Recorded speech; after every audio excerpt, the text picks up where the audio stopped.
Hi friends, welcome back to our channel. நம்மளோட channel நீங்கள் இன்னும் சப்ஸ்கிரைப் பண்ணலை அப்படின்னா சேனல் பக்கத்தில் வரக்கூடிய சப்ஸ்கிரைப் அப்படிங்கிற பட்டனை கிளிக் பண்ணிவிட்டு அது பக்கத்துலேயே இருக்கிற பெல் ஐக்கானையும் கிளிக் பண்ணிக்கோங்க. கூடவே ஆல் அப்படிங்கிற ஆப்ஷனை கொடுத்து வச்சிங்க அப்படின்னா எல்லா வீடியோஸையும் மிஸ் பண்ணாமல் பார்க்கலாம்.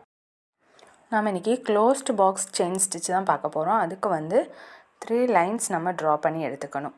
ஒன்று சரி த்ரெட்டில் ஒர்க் பண்ணுறதுக்காகவும் இன்னொன்று நம்ம சில்க் த்ரெட்டில் ஒர்க் பண்ணுறதுக்காக ஒரு 3 லைன்ஸ் வேணும் நமக்கு. அந்த மாதிரி வரைஞ்சி எடுத்துக்கணும். ஆல்ரெடி நம்ம பாக்ஸ் செயின் ஸ்டிச் பார்த்தாச்சு. அதை பேஸ் பண்ணி தான் நமக்கு இந்த ஸ்டிச்சும் வரும். அப்படின்னா இது ஃபுல் ஹெக்ஸாகன், அதில் ஹாஃப் வரும், இதில் நமக்கு ஃபுல்லாக வரும். அது எப்படின்னு பார்த்துடலாம். பாக்ஸ் செயின் ஸ்டிச்சில் எப்படி நம்ம அந்த லைன் வரைவோமோ அதே மாதிரி தான் இதுக்கும் வரையணும். அப்போ நமக்கு ஃபுல் ஹெக்ஸாகன் ஷேப் கிடச்சிரும். ஸோ அதை நம்ம பாக்ஸ் செயின் ஸ்டிச்சில் நம்ம அங்கேருந்து ஸ்டார்ட் பண்ணுற மாதிரி தான் இதுவும் அதே மாதிரி தான் ஸ்டார்ட் பண்ணுறோம். அங்கேருந்து நம்ம கொஞ்சம் ஸ்லாண்டிங்காக ஒரு லூப் எடுக்கிறோம். எந்த ஒரு லாக் ஸ்டிச்சிங்கும் இல்லாமல் அது ஹரிசாண்டலாக ஒரு லூப்பு, தென் மறுபடியும் ஸ்லாண்டிங்காக. நம்ம ஹெக்ஸாகன் ஷேப்புக்கு கொண்டு போயிடக்கூடாது.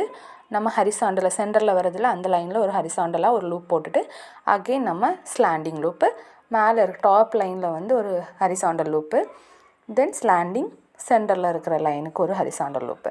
இந்த மாதிரி கண்டினியூ பண்ணி லாஸ்ட் நம்ம எண்டு நாட் போட்டு ஃபினிஷ் பண்ணுவோம். ஒரு சைடு இதே மாதிரி முடிச்சுட்டு நம்ம அடுத்த சைடு அதே மாதிரி கண்டினியூ பண்ணணும். அப்போ தான் நமக்கு அது பாக்ஸ் செயின் ஸ்டிச் அழகாக கிடைக்கும்.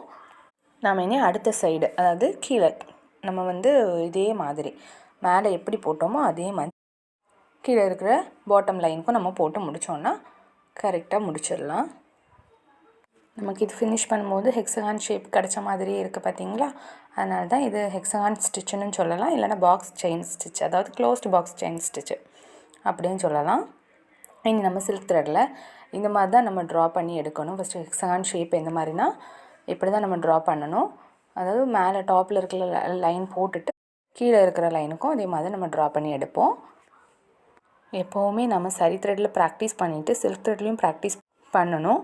அப்போ தான் நமக்கு நீட்டாட்டு நமக்கு ப்ராக்டிஸ் ஆகும். கரெக்டாக நமக்கு அந்த ஹேண்டெல்லாம் கரெக்டாக த்ரெட் ஹேண்டில் பண்ணுறதுக்கு ஈஸியாக இருக்கும். ஸோ எப்போவுமே பெஸ்ட்டு வேணால் அது நம்ம சரி த்ரெட்டில் ப்ராக்டிஸ் பண்ணிவிட்டு சில்க் த்ரெட்டில் ப்ராக்டிஸ் பண்ணுறது. எப்போவுமே சில்க் த்ரெட்டை 2 ஸ்டாண்டாக எடுத்து இந்த மாதிரி நாட் போட்டு தான் யூஸ் பண்ணணும். நான் tulip brand needle number 14 thread ஒர்க்னாலே நம்ம 14 தான் யூஸ் பண்ணுவோம். இது நம்ம எப்படி சரி த்ரெட்டில் போட்டு சில்க் த்ரெட்லேயே நம்ம அதே மாதிரி தான் போடணும்.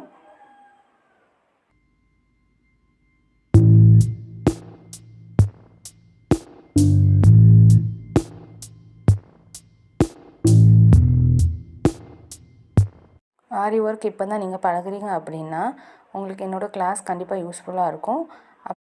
நம்ம சேனலோட ப்ளேலிஸ்ட்டில் நான் கிளாஸஸ், பிக்னஸ் கிளாஸஸ் அப்படிங்கிற டைட்டில் கீழே எல்லா கிளாஸஸுமே கொடுத்துருக்கேன். கிளாஸ் 1லேருந்தே வரிசை அப்படி கொடுத்துருக்கேன்.